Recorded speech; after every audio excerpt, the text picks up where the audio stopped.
जय श्री राधा कृष्ण। आज हम ये जानेंगे कि हनुमान जी ने रामायण को समुद्र में क्यों फेंका था। रामायण एक ऐसा महाकाव्य है जो पीढ़ियों से हमें प्रेरित करता रहा है। उनमें से एक हनुमान जी के द्वारा स्वयं लिखी गई रामायण, जिसे उन्होंने बाद में समुद्र में विसर्जित कर दिया था। आखिर राम भक्त हनुमान ने किस कारण से ऐसा किया? इस घटना के पीछे हनुमान जी के मंशा क्या थी? तो अब हम सुनते हैं पौराणिक कथा। पौराणिक कथाओं के अनुसार रावण पर विजय प्राप्त करने के बाद भगवान राम के अयोध्या में राज्याभिषेक के समय हनुमान जी हिमालय पर तपस्या करने के लिए चले गए थे।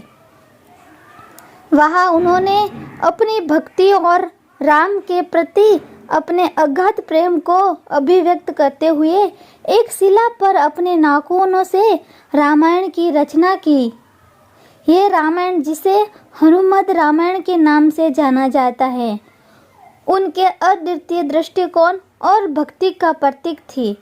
जब महर्षि वाल्मीकि ने अपनी रामायण पूरी की तो वे इसे भगवान शिव को समर्पित करने के लिए कैलाश पर्वत गए।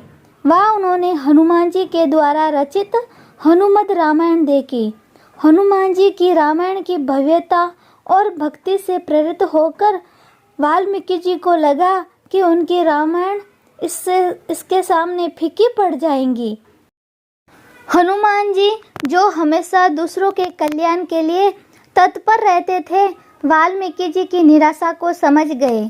उन्होंने अपनी रामायण की शिला को उठाया और उसे समुद्र में विसर्जित कर दिया, ये कहते हुए कि वाल्मीकि जी की रामायण ही संसार में राम कथा का प्रकाश फैलाएगी।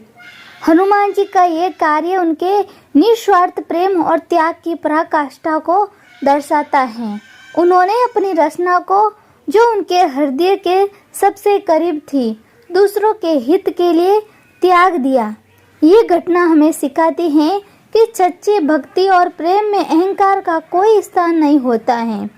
भक्ति का उद्देश्य त्याग और प्राणी मात्र का कल्याण होता है।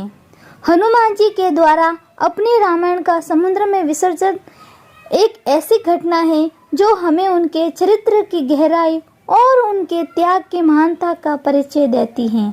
ये कहानी हमें यह भी याद दिलाती है कि सच्ची भक्ति और प्रेम में दूसरों के कल्याण को हमेशा प्राथमिकता देनी चाहिए।